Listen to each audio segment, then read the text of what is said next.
This is Stacey McKibben with the Master Communicator podcast, where CEOs, C-suite executives, and senior level executives share their advice. It's 6 questions in 9 minutes because the best leaders know how to share their ideas concisely and quickly. Let's jump right in. Question number 1. In a few sentences, tell me who you are and what you do. Sure. Hi, I'm Todd Wilms.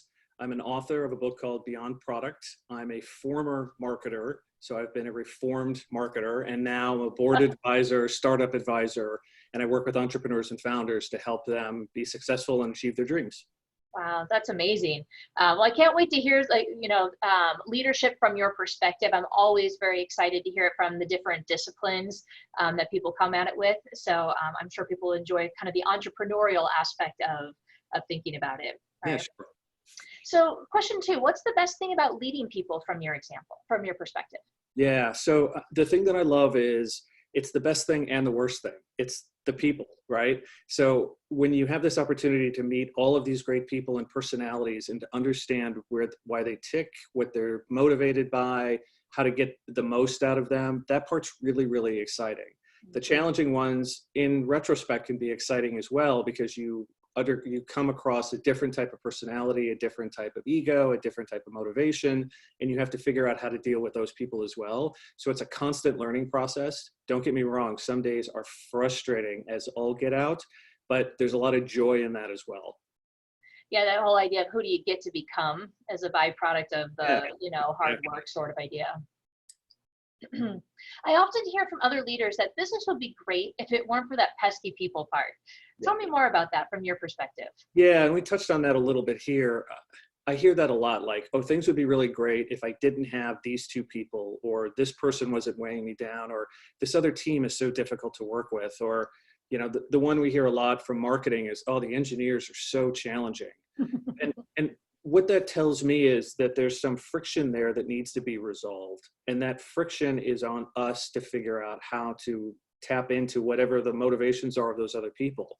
So it causes us to sit back and reflect and say, okay, why is Sally being a pain in the ass? What's going on there, right? What's going on that, the engineering team isn't working with us? What's going on with Vice President Bob that he's not actually connecting with us as people? And there's always an answer there. And it usually involves some direct communication, sitting down with them and actually asking them questions instead of telling them your point of view. And if you can take that extra moment, you can take that breath, you take that little bit of time, you'll get the results you want. When you don't get them because you end up going too fast. You're like rushing in and you're like, here's what I want to tell you. And nobody listens to that. Well, it's interesting. I think, the intention is to come in as a problem solver, right? I almost kind of see you in that visual that you just created there with the cape, like coming in to kind of solve the problem. And oftentimes we can make it worse, because like you're saying, we need to slow down and just listen and, kind of maybe draw more out than to tell, sort of idea. Absolutely. Yeah, I love that. Interesting. Question 4, what other successful business leaders like yourself should be on the podcast? I'm curious, who else should we be paying attention to?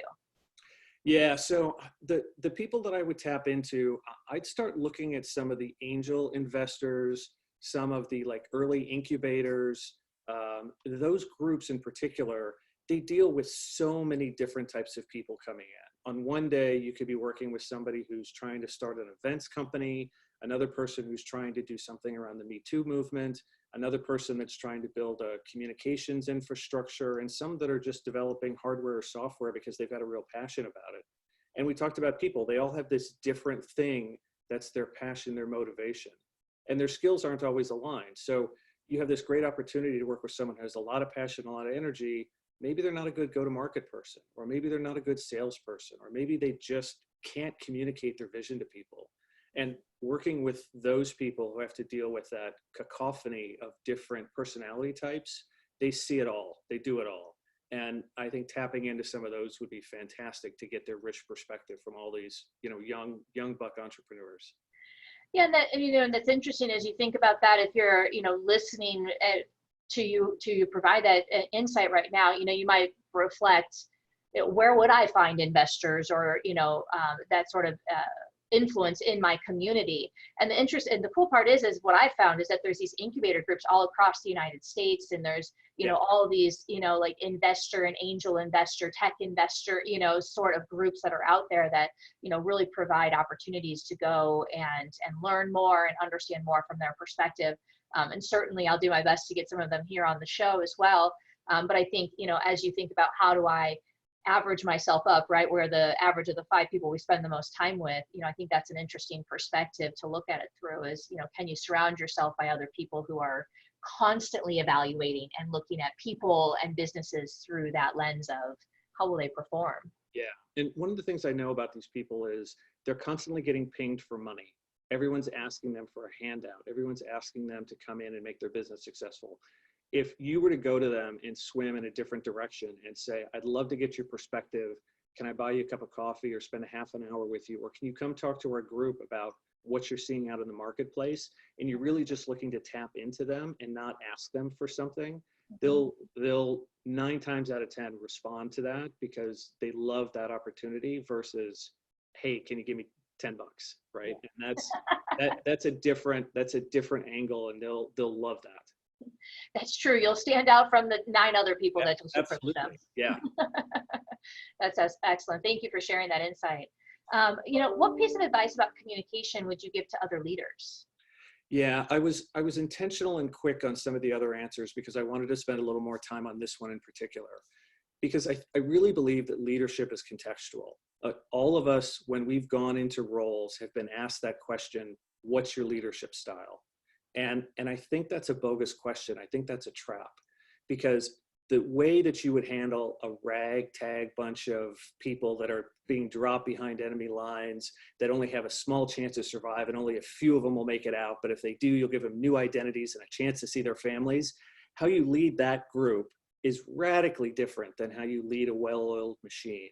It's radically different than how you build a growth community where you're starting with 1 person and you need to get to 10 by the end of the year, and all of them have to be 100% perfect hires. And so the way you communicate and the way you talk to them isn't about you, it's about you putting yourself into their shoes. How do I motivate them? What do I do? And it's not about what's worked for me at a prior place. And I see that happen a lot with leaders. They've got a system, a playbook, a plan, and they follow it wherever they go. And I found for me, the way I communicated at SAP was radically different than I communicate with entrepreneurs today, because it's a different style, a different mentality, it's a different DNA of the people that are in it. None are better than the others, but you have to adapt your communication style to them and not just go off of, well, this is comfortable for me. And that uncomfortability is hard for a lot of leaders. You get to a point where you feel like you're good in your career and you know what you're doing, and now you're being put in a very uncomfortable place, and they really struggle with that. I love all of that, again, because when you think about like the continuum of like, just the pay scale, right? And you talk about hourly rate and where the CEO sits in comparison to everybody else. Yeah. And so who's supposed to have the skill, right? And who's supposed to move towards who? Are we really going to expect a $30 an hour employee to come up to the $500 an hour, right? I mean, like, right. Realistically, we're not even paying that person to think that way, much less, perform that. So it's interesting. I love the way you say that, because again, it puts the responsibility on the leader to evolve their behavior and to really, to make their point with the communication.